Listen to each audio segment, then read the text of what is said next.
I didn't have a great deal of experience with the camera actually doing the work. I'm usually a bossy producer or the girl in front of the lens. So, you know, I had to learn a lot. You saw me fumbling with a tripod, that kind of thing. One thing you don't want is to have poor picture quality and bad shooting techniques in the field to distract from your storytelling. In this segment of the program, you will find some basic shooting tips, how to put your research and your shooting plan into action. Yeah.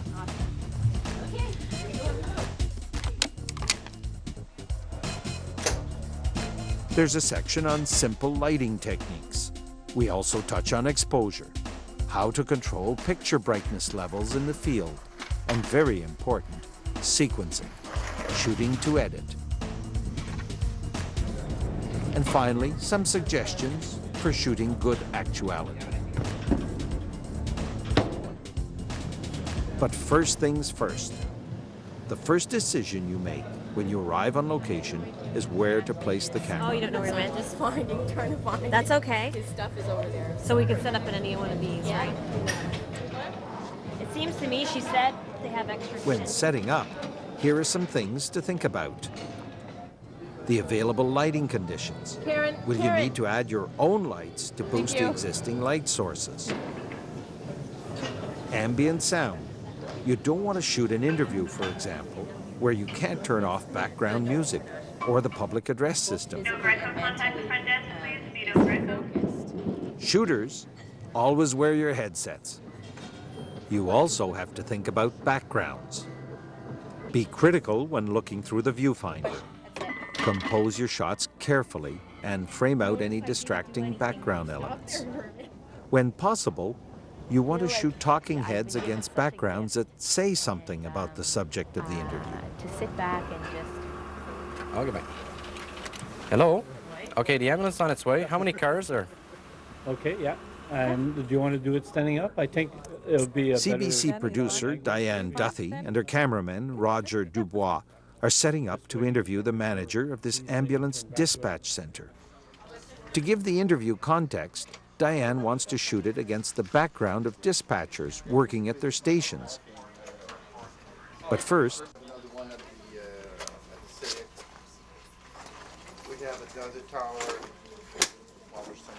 Roger's lighting for an area that includes the reporter, the subject, and the background, and he's got the tools to achieve the look and the mood he wants. That breaks up the intensity of the light a bit? Yes, it does. You can also direct it where you want, so there's no spill. That's mainly what it does. Especially on this kind of shoot where the background has to stay moody, so you're going to get the light just for the person and a nice light too. Roger is using a three-point lighting setup. The key light represents the main light source. A fill light softens the shadows created by the key light. A small backlight separates the interview subject from the background. Although you can often use available light to great advantage, in most locations you can improve on it. Good? All right.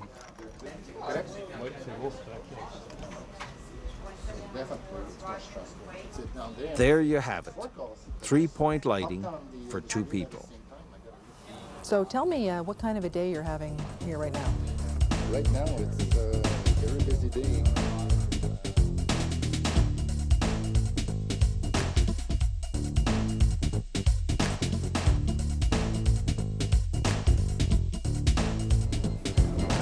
Karen and Melanie are getting the job done with more basic lighting gear. For their interview with Lisa Regan, they're using a modified three-point lighting setup. Lisa's key light is bounced off the umbrella attachment to create a broader, softer light source. A reflector bounces some of the key light back onto the shadow side of Lisa's face for fill. A backlight helps to separate Lisa from the background.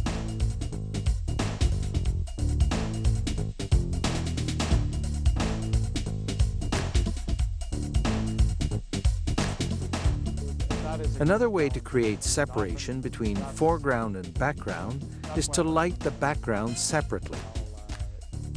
This works best when the subject is well away from the background.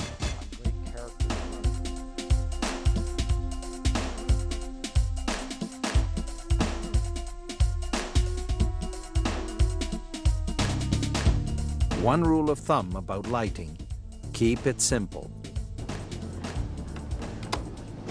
You want to redo the aperture? Yeah, I need you to stand out there with the white balance again, too.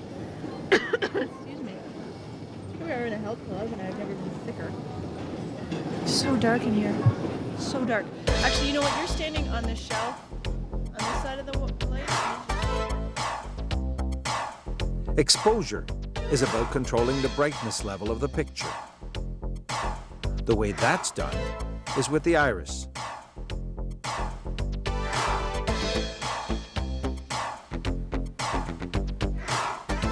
The iris is an adjustable opening at the back of the camera lens.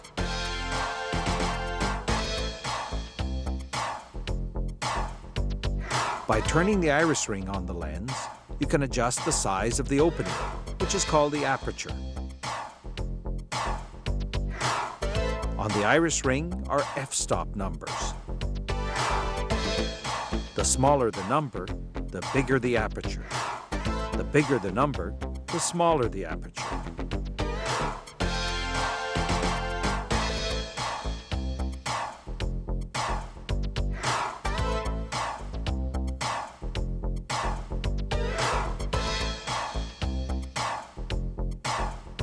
When the aperture is large, the lens transmits a lot of light. Picture brightness increases. When the aperture is small, the lens transmits less light. The camera records pictures with lower brightness levels.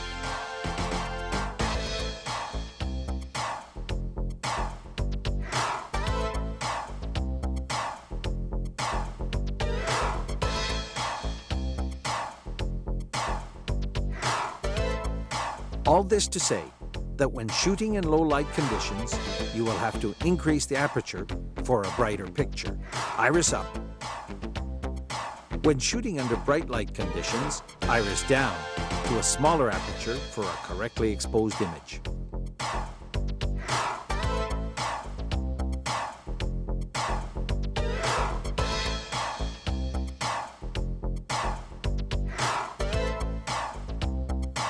Good exposure is when we can see detail in the brightest and the darkest parts of the picture.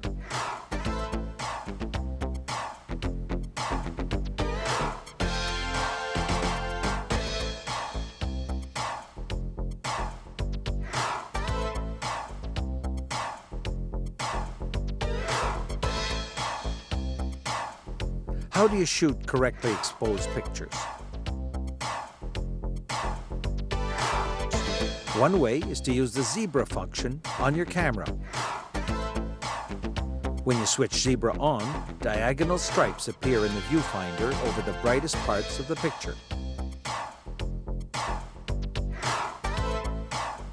Your reference for good exposure is skin tones, faces. Here's how zebra works. It's all in the iris. The iris can be set to manual or automatic mode. Set it to manual. Turn the zebra function on. Now, watch what happens to the zebra pattern on Bruce's face when we turn the iris ring. Opening the aperture increases zebra.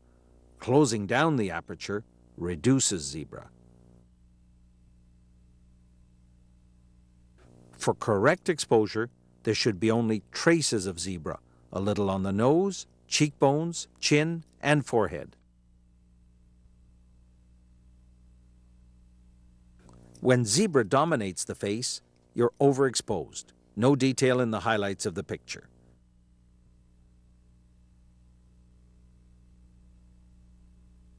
No zebra, you're underexposed. You lose detail in the darkest parts of the picture. Here's another way to expose for proper skin tones without zebra, using the auto iris. Switch the zebra function off. Now, zoom in all the way on the face until it fills the frame. Set the iris to automatic mode. The auto iris averages out the picture brightness. Before you frame up your shot and start recording, switch the iris back to manual. Now, zoom out to compose your shot and shoot with the iris left in the manual mode. The iris will now hold your exposure setting on manual. Yeah, I've been doing it manually. It's set to auto though, right? You want to switch it to manual so that it'll hold the setting? When am I doing that? You just switch it? It's just right here. I just switched it. All you do is, see, this is manual. Oh. So you leave it on that. And when Always shoot with the iris set to manual. Shooting on auto iris, the automatic function tries to compensate for momentary changes in picture brightness, and you get a distracting brightness fluctuation in your picture.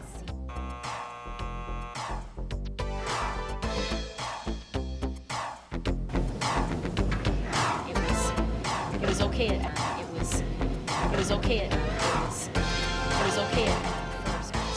When shooting against a bright background on auto iris, the iris will close down and underexpose the face. Shooting on manual holds the exposure setting. No fluctuation in picture brightness. Okay, so that's not your immediate goal, but to be the Masters champion, that would be for Canada? Yes, for Canada. No, international.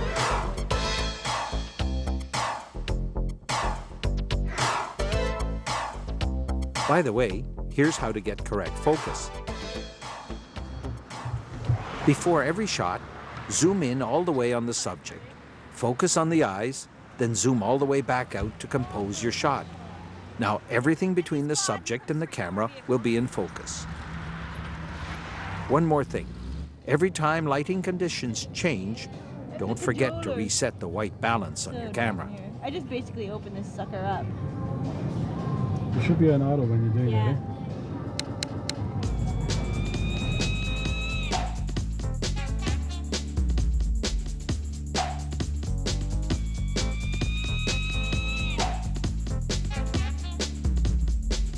Why are you? Yeah, no, that's fine, just so I know. So you're going to go do another set now? A couple of sets more at this, and then we'll go to plyos, but Okay.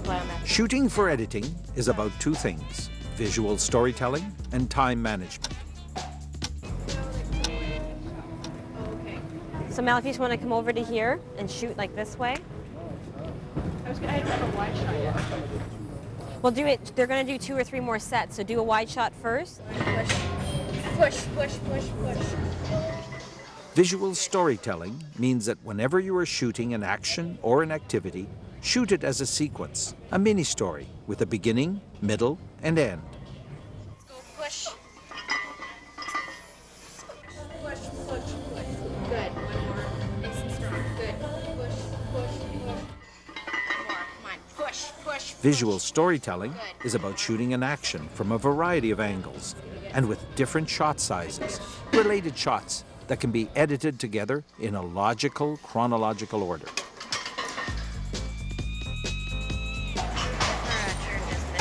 Push. Good.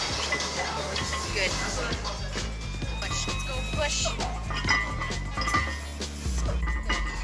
Come on. Push, push, push, push. Good. One more. Nice.